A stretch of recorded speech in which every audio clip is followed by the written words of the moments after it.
Welcome to Ramani சிந்தி. இன்னைக்கு வீடியோவில் வந்து பார்த்தீங்கன்னா பிரவேசிகா எக்ஸாம் எழுத போகிற ஸ்டூடெண்ட்ஸ்க்கு வந்து சின்ன டிப்ஸ் தரலான்னு இருக்கேன். ஸோ ஆகஸ்ட் 2022 13 and 14 வந்து பார்த்தீங்கன்னா உங்களுக்கு வந்து எக்ஸாம் இருக்குது. ஸோ ஜஸ்ட் இன்னும் வந்து 2 days தான் இருக்குது இல்லைங்களா. ஸோ இந்த லாஸ்ட் டைமில் நிறைய பேர் வந்து கேட்டிருந்தீங்க எக்ஸாம் டிப்ஸ் வந்து சொல்லுங்கள் அப்படின்னு சொல்லிட்டு. பட் என்னால் கொஞ்சம் ஒர்க்லோடு இருந்ததுனால வந்து வீடியோ வந்து போட முடியல. ஸோ அதனால தான் வந்து இன்னைக்கு போட்டிருக்கேன். ஸோ நிறைய பேர் வந்து பார்த்தீங்கன்னா படிக்க எல்லாமே வந்து மோராலஸ் முடிச்சுட்டு இருப்பீங்க. ஸோ லாஸ்ட் மினிட் ரிவிஷன் வந்து கொடுத்துட்டு இருப்பீங்க. ஸோ லாஸ்ட் மினிட் ரிவிஷன் வந்து எப்படி பண்ணலாம் அப்படின்றது பேப்பர் வைஸ் வந்து நம்ம பார்க்கலாம், சரிங்களா. ஸோ ஃபர்ஸ்ட் பேப்பர் வந்து பார்த்தீங்கன்னா நம்ம என்ன பண்ணுறீங்கன்னா நமக்கு போயம் பார்ட் இருக்குது, ப்ரோஸ் பார்ட் இருக்குது, ஓகேங்களா. இதுதான் வந்து முக்கியமான விஷயம் நமக்கு வந்து இருக்கிறதுலையே. ஸோ போயம் பார்ட் அப்படின்னா வந்து அதுலேயே வந்து உங்களுக்கு கவி பரீட்சை அண்ட் எஸ்ஏ இருக்குது. ஸோ எதெல்லாம் படிக்கலாம் அப்படின்னு சொல்லிட்டு பிரவேசிகா இம்பார்ட்டன்ட் கொஷின்ஸ் அப்படின்னு சொல்லிட்டு ஆல்ரெடி வந்து எக்ஸ்பெக்டட் கொஷின்ஸ் அப்படின்னு சொல்லிட்டு நான் ஆல்ரெடி வந்து ஒரு வீடியோவில் வந்து போட்டிருப்பேன். ஸோ நீங்கள் அதை பேஸ் பண்ணி படிச்சிருந்துருப்பீங்க. ஸோ மெயினாக வந்து பார்த்தீங்கன்னா போயம் பார்ட்டில் ஃபர்ஸ்ட் 3 போயம்ஸ் வந்து நல்ல ஒரு ரீகால் கொடுங்க நமக்கு, ஓகேங்களா. ஸோ அதில் கவி பரீட்சை ஆகட்டும் எஸ்ஏ ஆகட்டும் ஃபர்ஸ்ட் 3 போயம்ஸை வந்து நல்லா பார்த்துக்கோங்க. அண்ட் கொஷின் ஆன்சர்ஸ் பொறுத்த வரைக்கும் பார்த்தீங்கன்னா கண்டிப்பாக மிஸ் பண்ணாதீங்க. கொஷின் ஆன்சர்ஸ் ரொம்ப easy, poem question answers. So first எடுத்தோடனே அந்த போயம் கொஷின் ஆன்சர்ஸ் வந்து அட்டன் பண்ணுங்க, சரிங்களா. ஏன்னா 2 mark கொஷின்ஸ் ஈஸியாக வந்து 10 marks ஸ்கோர் பண்ணலாம்.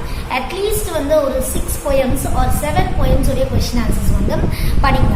அப்போ தான் வந்து ஏன்னா கொஷின் ஆன்சர்ஸ் வந்து பெரிய கஷ்டம் இல்லை, 1 word ஆன்சர் மட்டும்தான் அதுக்குள்ளே வந்து நம்ம சேர்க்குற மாதிரி இருக்கும். அதனால ஃபர்ஸ்ட் 6 or 7 poems உடைய கொஷின் ஆன்சர்ஸ் வந்து நல்லா படித்து வச்சுக்கோங்க.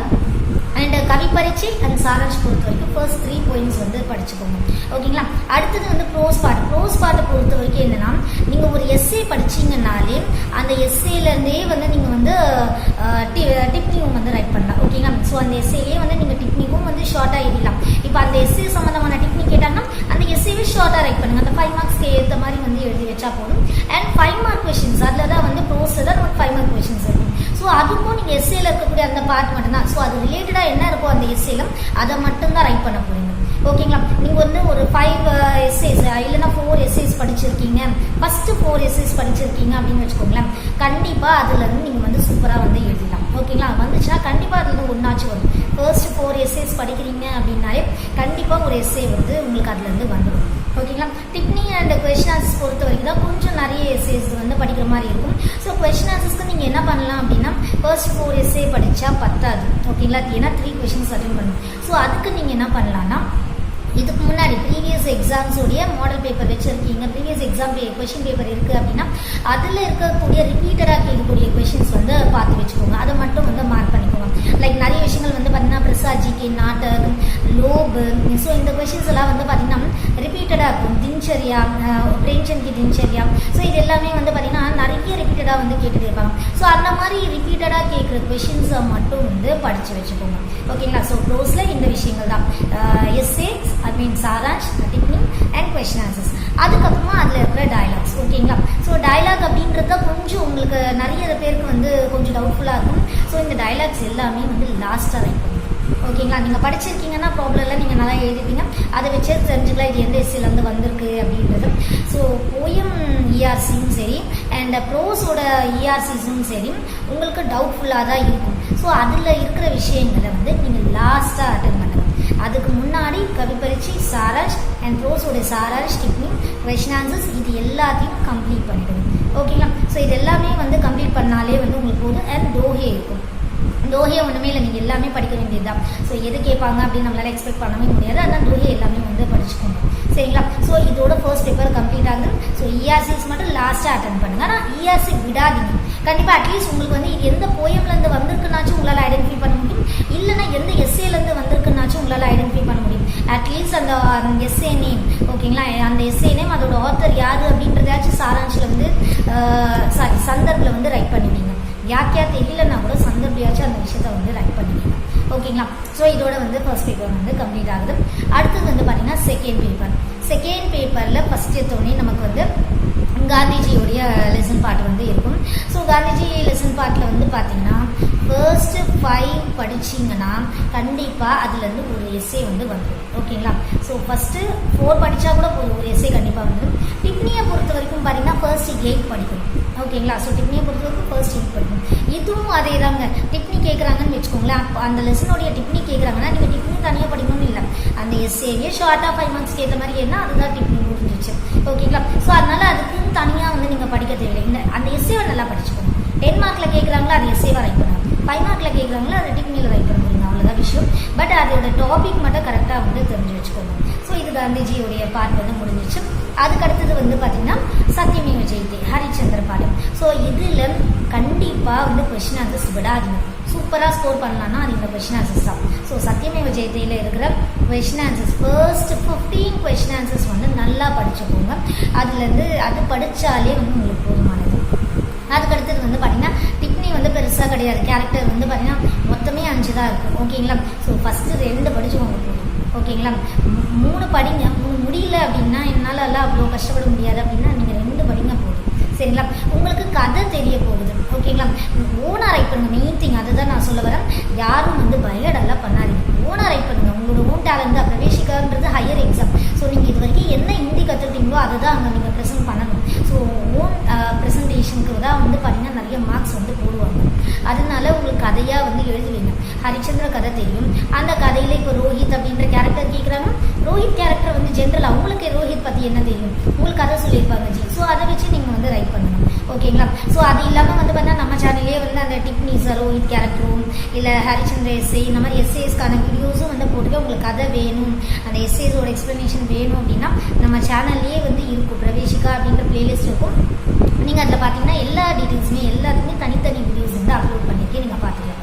ஓகேங்களா. ஸோ அப்போ வந்து எஸ்ஏ வந்து எழுதிடலாம் அண்ட் அதில் கேரக்டர் எழுதிடலாம் அண்ட் கொஷின் ஆன்சர்ஸ் எழுதிடலாம். ஸோ நெக்ஸ்ட் ஒன் வந்து பார்த்தீங்கன்னா கிராமர் ஹிந்தி வியாக்கரன் அப்படின்னு கொடுத்துருப்பாங்க. ஸோ கிராமரில் வந்து 2 mark questions and 5 mark questions. 2 mark questions பொறுத்த வரைக்கும் ஒன்றும் பிரச்சனையே இல்லை. ஃபர்ஸ்ட் ஹாஃப் கிராமர் பொறுத்த வரைக்கும் நான் எப்போவுமே அடிக்கடி என்ன சொல்வேன் அப்படின்னா கிராமர் அப்படின்றது ஒரு லாங்குவேஜில் கண்டிப்பாக எல்லா விஷயங்களும் வந்து உங்களுக்கு தெரிஞ்சிருக்கணும். ஓகேங்களா. கிராமர்ன்றது எல்லாமே படிக்கணும். இப்போ எனக்கு வந்து படிக்க டைம் இல்லை, நான் இப்போ தான் படிக்கவே ஆரம்பிச்சிருக்கேன் அப்படின்றவங்களுக்கு ஃபர்ஸ்ட் ஹாஃப் கொஷின்ஸ். ஓகேங்களா. எத்தனை கொஷின்ஸ் இருக்கோ ஓவராலாக அதில் வந்து ஃபர்ஸ்ட் ஹாஃப் கொஷின்ஸ் 2 மார்க் மட்டும் வந்து படிச்சுக்கோங்க. அண்ட் 5 மார்க் கொஷின்ஸ் கிராமர் கொஷின்ஸில் வந்து பார்த்தீங்கன்னா ரிப்பீட்டடாக கேட்டிருக்கிற கொஷின்ஸ். ஸோ நீங்கள் ஏதாச்சும் மாடல் பேப்பர்ஸ் எந்த கம்பெனி இந்த மாடல் பேப்பர் வச்சுருக்கீங்க அப்படின்னா அதை வந்து பார்த்துக்கோங்க. அதில் ரிப்பீட்டடாக எந்த கொஷின்ஸ் கேட்குறாங்க 5 மார்க்கு. அண்ட் அது இல்லாமல் வந்து ப்ரீவியஸ் எக்ஸாமோட கொஷின் பேப்பர்ஸ் வச்சுருக்கீங்கன்னா அதில் என்ன கொஷின்ஸ் கேட்குறாங்க ஸோ அதை பார்த்து நீங்கள் வந்து சூஸ் பண்ணிக்கோங்க. ஸோ இதோட வந்து நமக்கு செகண்ட் பேப்பர் வந்து கம்ப்ளீட் ஆகுது. ஓகேங்களா. ஸோ அதுக்கு அடுத்ததாக இருக்கிறது வந்து பார்த்தீங்கன்னா தேர்ட் பேப்பரில் வந்து பார்த்தீங்கன்னா டாபிக் ரைட்டிங்கில் நான் எப்பவுமே சொல்கிறது என்னென்னா ஃபர்ஸ்ட் 3 டாபிக் படிச்சுக்கோங்க போதும். ஆனால் 3மே படிங்க. அப்போ அதில் கண்டிப்பாக ஒன்று வரும். ஓகேங்களா. ஸோ ஃபர்ஸ்ட் 3 படிச்சிங்கன்னா கண்டிப்பாக ஒரு டாபிக் ரைட்டிங் வரும். ஓகேங்களா. ஒரு சில பேரோட கைடில் வந்து பார்த்தீங்கன்னா ரொம்ப பெருசாக கொடுத்துருப்பாங்க, சில கைடில் ரொம்ப சின்னதாக இருக்கும். 10 மார்க்ஸ்க்கு என்னமோ அது எழுது. ஓகேங்களா. ரொம்ப ஃபுல்லாலாம் வந்து படித்து எழுத தேவை. 10 மார்க்ஸ்க்கு ஏற்ற மாதிரி எழுதினாலே வந்து நமக்கு போதுமானது. ஓகேங்களா. அதுக்கு அடுத்தது லெட்டர் ரைட்டிங் ரொம்ப ஈஸி தான். அது வந்து பிரச்சனையே இல்லை. ஃபஸ்ட்டு 4 லெட்டர்ஸ் படிச்சுக்கோங்க. அதுலேருந்தே கண்டிப்பாக வந்து ஒன்று வந்துடும். அதுக்கு அடுத்தது வந்து பார்த்தீங்கன்னா ஷார்ட் நோட்ஸ் சங்ஷிப்திகரன் அப்படின்னு சொல்லுவோம். அதில் நமக்கு படிக்கிறதுக்கான வேலையே கிடையாது. அங்கே என்ன பேராகிராஃப் கொடுத்துருக்காங்களோ அதை ரீட் பண்ணிவிட்டு அதை நீங்கள் ஷார்ட் பண்ண போறீங்க. ஓகேங்களா. மறக்காமல் அதுக்கு டாபிக் கொடுங்க, அதுக்கு ஒரு ஹெட்டிங் கொடுங்க அண்ட் எவ்வளோ அளவுக்கு நீங்கள் ஷார்ட் பண்ணியிருக்கீங்க அப்படின்ற அந்த கவுண்டிங்கும் கொடுங்க. ஓகேங்களா. டோட்டல் நம்பர் ஆஃப் வேர்ட்ஸ் எவ்வளோ இருக்குது, அது நீங்கள் எவ்வளோ நம்பர் ஆஃப் வேர்ட்ஸ்க்கு ஷார்ட் அவுட் பண்ணியிருக்கீங்க அப்படின்ற டீட்டெயில்ஸும் கொடுங்க. இது ஃபுல்லாக இருந்தால் மட்டும்தான் அதுக்கான ஃபுல் மார்க் வந்து போடுவாங்க. ஓகேங்களா. ஸோ அதுக்கு அடுத்தது வந்து பார்த்தீங்கன்னா ட்ரான்ஸ்லேஷன்ஸ் வந்து நிறைய இருக்கும். உங்களுக்கு எது படிக்கிறதுனே தெரியாது, வேறு வழியே கிடையாது. ட்ரான்ஸ்லேஷன் பொறுத்த வரைக்கும் மாடல் பேப்பரில் இருக்கிறத பார்த்துக்கோங்க and expected that means previous எக்ஸாம்ஸ்லாம் என்ன கேட்டிருக்காங்களோ அதை மட்டும் படிச்சுக்கோங்க போதும். ஓகேங்களா. அப்படியே இல்லையா சில பேருக்கு நல்லாவே தெரியும், அதை கொடுத்தா இங்கிலீஷில் கொடுத்தா உங்களால் ஹிந்தியில் எழுத முடியும்னா நீங்கள் எழுதிக்கலாம். ஓகேங்களா. சில பேரால் முடியாது அப்படின்றவங்களுக்கு மட்டும் இன்னும் மாடல் பேப்பரில் இருக்கிற ட்ரான்ஸ்லேஷன்ஸ் வந்து படிச்சுக்குவோம். மேபி யுவர் லக் நல்லா இருந்துச்சுன்னா உங்களுக்கு வந்து சேம் மாதிரி நீங்கள் படித்த விஷயமே வந்து வரும். ஓகேங்களா. ஸோ இது வந்து அந்த தேர்ட் பேப்பரில் 50 மார்க்ஸ் முடிஞ்சிச்சு. அடுத்த 50 மார்க்ஸ் என்ன அப்படின்னு பார்த்தீங்கன்னா தமிழ் பேப்பர். ஸோ தமிழ் பேப்பரை பொறுத்த வரைக்கும் வந்து 2 பார்ட்டுமே பார்ட் 1 அண்ட் பார்ட் 2 இருக்கும் இல்லைங்களா. ஸோ 2த்துலேயுமே வந்து இடஞ்சுட்டி வந்து ரிப்பீட்டடாக கொஷின்ஸ் படிச்சுக்கோங்க. லைக் மாடல் பேப்பரில் இருக்கிறதும் ப்ளஸ் ப்ரீவியஸ் எக்ஸாம்ஸில் என்ன கொடுத்துருக்காங்களோ இதை மட்டும் நீங்கள் வந்து படிச்சுக்கோங்க. அண்ட் எஸ்ஏ பொறுத்த வரைக்கும் 15 மார்க் கொஷின் பொறுத்த வரைக்கும் வந்து பார்த்தீங்கன்னா ஃபர்ஸ்ட் 5 படிங்க. ஃபர்ஸ்ட் பார்ட்லையும் சரி இல்லை செகண்ட் பார்ட்லையும் சரி ஃபர்ஸ்ட் 5 மட்டும் படிச்சிங்கன்னா கண்டிப்பாக ஒன்று வரும். ஓகேங்களா? ஸோ இடஞ்சுட்டி மட்டும்தான் நீங்கள் ரிப்பீட்டட் படிச்சுக்கோங்க. அதுக்கப்புறம் வந்து பார்த்தீங்கன்னா 15 மார்க் கொஷின்ஸ்க்கு நீங்கள் வந்து இது படிச்சுக்கோங்க. இதில் நல்ல ஸ்கோர் வந்து பண்ண தமிழில் கண்டிப்பாக கிராமர் மிஸ்டேக் ஒரு பக்கம் இருந்தாலும் ஸ்பெல்லிங் மிஸ்டேக் நிறைய பேர் தமிழில் வந்து இருக்கும். அதை நம்ம அவாய்ட் பண்ண முடியாதுன்னா ஒன்றும் பண்ண முடியாது. அட்லீஸ்ட் நீங்கள் எழுதுகிற விஷயங்களையாச்சும் நிறைய எழுதும். 15 மார்க்ஸ் அப்படின்றப்போ அட்லீஸ்ட் 3 சைட்ஸ் வந்து நீங்கள் ரைட் பண்ணணும். 3 சைட்ஸ் ரைட் பண்ண சொல்கிறாங்க அப்படின்னு சொல்லிட்டு உள்ளே எல்லாம் நீங்கள் வந்து எழுதக்கூடாது. ஓகேங்களா? இதில் நிறைய பேர் வந்து பார்த்தீங்கன்னா இப்போ தான் ஃபர்ஸ்ட் டைம் ஸ்கூலில் தட் மீன்ஸ் லைக் எக்ஸாம் சென்டரில் போய் வந்து எழுதுறவங்களா வந்து இருக்கீங்க. ஸோ அவங்களுக்கெல்லாம் வந்து இந்த விஷயங்கள் எல்லாம் தெரியாது. ஏன்னா வந்து ஆன்லைன் அப்படின்றப்போ வீட்லேயே எழுதிருப்பீங்க, எப்படியோ நீங்கள் உங்களுக்கு எப்படி தெரியுமோ அந்த மாதிரி எழுதிருப்பீங்க. ஆனால் ஸ்கூலுன்றப்போ ப்ராப்பராக வந்து நீங்கள் எழுதணும். ஓகேங்களா? மறக்காமல் எக்ஸாமோட ஹால் டிக்கெட் வந்து கொண்டு போங்க. நிறைய பேர் வந்து கமெண்ட்டில் போட்டிருந்தீங்க, எனக்கு வந்து ஹால் டிக்கெட்டே வரல, நான் வந்து சபாவுக்கு வந்து போட்டு அவங்க வந்து அட்டென்ட் பண்ணல, ரிப்ளை பண்ணல அப்படின்னு சொல்லிட்டு. ஸோ அவங்களுக்கும் ஒர்க் இருக்குது. நிறைய பேருக்கு இஷ்யூஸ் பண்ணிகிட்டே தான் இருக்காங்க. மேபி உங்களுக்கு ஏதாச்சும் ஒரு டிலே ஆச்சு அப்படின்னா அதை பற்றி நீங்கள் கவலைப்படாதீங்க. கண்டிப்பாக வந்து உங்களுக்கு வெப்சைட்லேயே வந்து இருக்கும். ஓகேங்களா? ஹிந்தி பிரச்சார சபாவோட வெப்சைட்லேயே வந்து பார்த்தீங்கன்னா உங்களுக்கு வந்து பார்த்தீங்கன்னா நீங்கள் எந்த ஃபோன் நம்பர் கொடுத்துருக்கீங்களோ அதை வச்சு உங்களோட ஹால் டிக்கெட் எடுக்கலாம். எப்படி ஹால் டிக்கெட்டை வந்து எடுக்கணும் அப்படின்றதுக்கு ஒரு வீடியோவும் வந்து போட்டிருக்கேன், நீங்கள் அதை பார்த்துக்கலாம். ஸோ அதில் போய்ட்டு நீங்கள் உங்களோட ஹால் டிக்கெட் பேஜ் வந்து ஓப்பன் ஆகும். அதை வந்து நீங்கள் வந்து பிரிண்ட் அவுட் எடுத்து வச்சுக்கோங்க, அதை கையில் எடுத்துக்கோங்க. ஓகேங்களா? மேக்ஸிமம் வந்து அதை எடுத்துகிட்டு போகக்கூடாதுன்னு சொல்லியிருக்காங்க. ஏன்னா அவங்களே தான் இஷ்யூ பண்ணுவாங்க அப்படின்னு சொல்லியிருக்காங்க. பட் நமக்கு வராத சுச்சுவேஷனில் டில் எக்ஸாம் வரைக்கும் உங்களுக்கு வரல அப்படின்னா நீங்கள் வந்து இதை வந்து கையில் எடுத்துக்கணும். ஓகேங்களா? ஸோ இதை மட்டும் நீங்கள் வந்து மறக்காதீங்க. ஒரிஜினல் வந்துச்சுன்னா நீங்கள் ஒரிஜினல் ஹால் டிக்கெட்டே சபாலேருந்தே வந்திருக்கு அப்படின்னா நீங்கள் அதையே வந்து எடுத்துக்கலாம். ஓகேங்களா?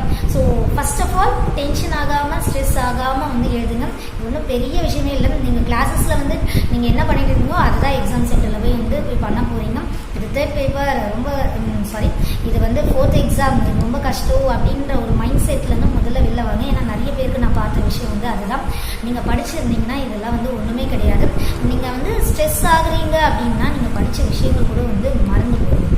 ஓகேங்களா? ஸோ டைம் இருக்காது. மெயின் திங் உங்களுக்கு 3 hours எக்ஸாம் இருந்தாலும் ஃபஸ்ட் பேப்பருக்கெல்லாம் டைமே இருக்காது. ஃபாஸ்ட்டாக வந்து ரைட் பண்ணுங்க. ப்ரெசன்டேஷன் வந்து நீட்டாக இருக்கும். கொஞ்சம் குயிக்காக வந்து ரைட் பண்ணுங்க. நிறைய மாடல் பேப்பர் எக்ஸாம்ஸ் எழுதி ப்ராக்டிஸ் பண்ணவங்களுக்கு நல்லா ஸ்பீட் வந்துடும். ஆனால் வீட்லேயே ப்ரைவேட்டாக படிக்கிற ஸ்டூடெண்ட்ஸ்க்கு ரைட்டிங் ப்ராக்டிஸ் இருக்காது. ஸோ அவங்க மட்டும் கொஞ்சம் வந்து குயிக்காக வந்து ரைட் பண்ண பாருங்கள், டைம் இருக்காது அப்படின்றதுனால. ஓகேங்களா? ஸோ பிரவேசிகா 3 பேப்பர்ஸ் வந்து இவ்வளோ தான் விஷயங்கள் இருக்குது. ஸோ நல்லா பண்ணுங்க. All the very best. ஓகேங்களா? ஸோ பிரவேசிகா முடிச்சிட்டிங்கன்னா இதுக்கப்புறம் எல்லாமே வந்து உங்களுக்கு ஈஸி தான். சரி, ஓகே ஃப்ரெண்ட்ஸ், நெக்ஸ்ட் வீடியோவில் வந்து நான் உங்களை வந்து